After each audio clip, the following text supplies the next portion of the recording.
Hi, Got Lily here, and this is January the 15th, 2012. And I was reading the Bible, of course, and we were reading in John earlier today. And the Spirit took me, we was in 17th of John, where God said, where Jesus said he prayed that we would all be one with him. I'm in him, he's in me, and we are one with the Father. And this is what Jesus prayed for. And by the way, this is one of God Lily's Duque Cuts t-shirts. Show you how this look. This is one of my Duque Cut t-shirts. And it's a Tootsie Roll shirt, of course. And since I can't wear t-shirts, I have to do a little cut on it. Make it a little bit more sexy. And I put a little money on it. And then I did the sleeves. Let's see. Yeah, that's how the sleeves look. Sometimes the shingles don't come all the way down. There you go.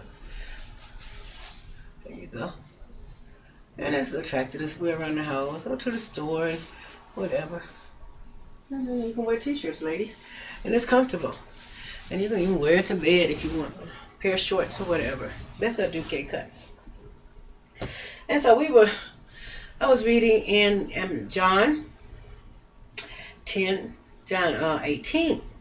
was really intriguing because I know there's scriptures in the Bible where the Bible tells you that Jesus had powers.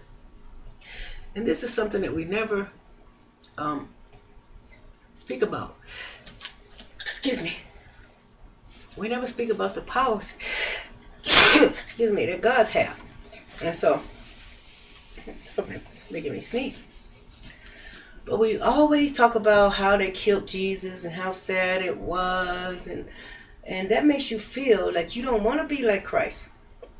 If they can kill Christ, what would they do to you? Excuse me. What would they do to you? And so that's why a lot of people is not accepting the thought that we are gods, because I had a sister-in-law tell me that gods don't die, but they say they killed Christ on the cross. So we either got to believe one thing or another. So anyway, we're going to read this, the 18th chapter of John. It's true, gods don't die, even though they thought they could kill Jesus. They couldn't. He plainly said, "You cannot take my life. I have to lay it down." And we're going to search that out. And I hope a lot of other preachers will start searching it out, start telling us the power of Christ for real, instead of how the devil defeated Christ. Excuse me. It's a natural thing for your nose to run, so don't get all upset. And for you to sneeze and all that. I'm sick of all that baloney stuff on television. You know, making people sick with it. Okay, John 18. And when Jesus had spoken these words, he went forth with his disciples over the brook of Sidon, where was a garden, and into the which he entered and his disciples. So they went into this garden of Sidon.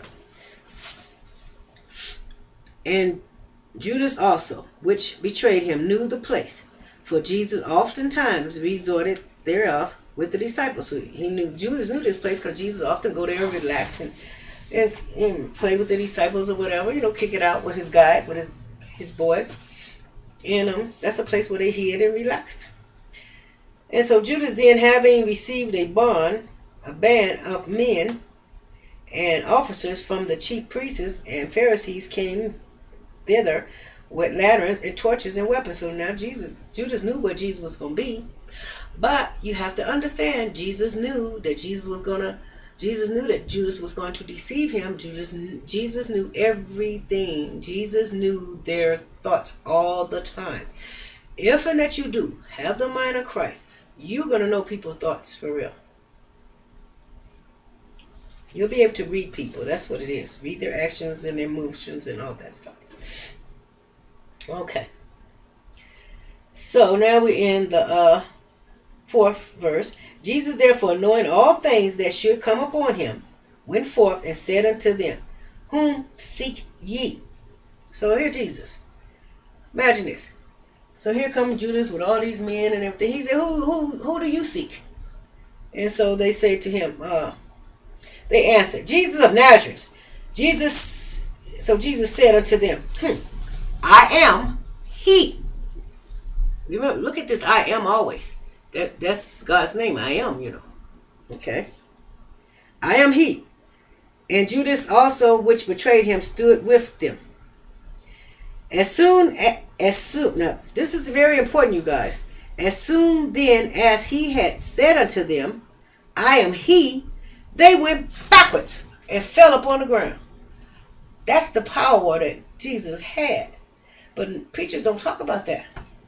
They only talk about how Satan whipped him up and hanged him on the cross and blah, blah, blah. But if we really knew the power of a God, we would be much better off. And we'll learn how to be a God, you see. So yeah, as soon as he spoke that, what happened? They went backwards and fell to the ground.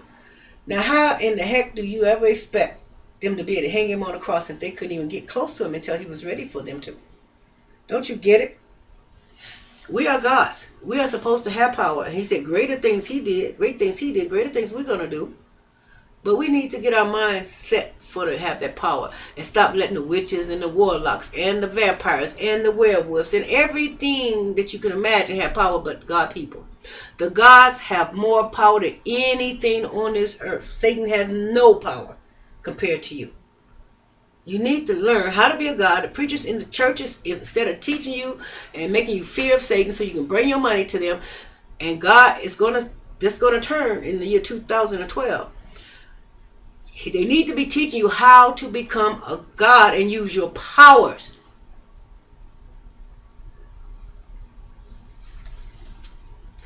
Then answered he them again, Whom do thou seek? Whom seek ye? And they said, Jesus of Nazareth. And Jesus answered, I have told you that I am he. If therefore ye seek me, let these go their way. And the same might be fulfilled, which he spoke. Of them which thou gavest me, I have lost none. So that's what he talked about in the prayer. The people that God gave Jesus from the very beginning, the 2/3, he has not lost any of them.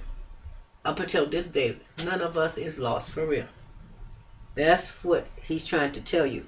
The battle is really already won. We're fighting for the 1/3 that Satan took with him from heaven. That's the only people we're fighting for. The rest of them are still gods and going to be gods forever. I have told you that I am he, and therefore ye seek me. Let these things go their way. Let these go their way. That the same might be fulfilled which he spoke of them which thou hast given me, and I have lost none. That's in the 17th chapter of John, where he was praying and he was telling God, all those that you gave me, I haven't lost none. And he didn't lose any of them. You have to believe that. And so, that's what I wanted to bring out.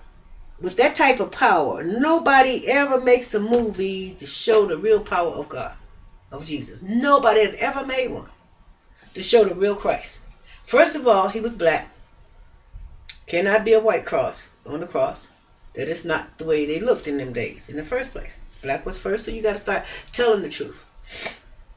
And so, but they never, and I guess it looks too bad for a black man to be hanging on a cross, because it looks like slavery. But there's a scripture that says, cursed is every man that hangeth on a tree. Why do you think they start hanging slaves on a tree? So that you could be cursed.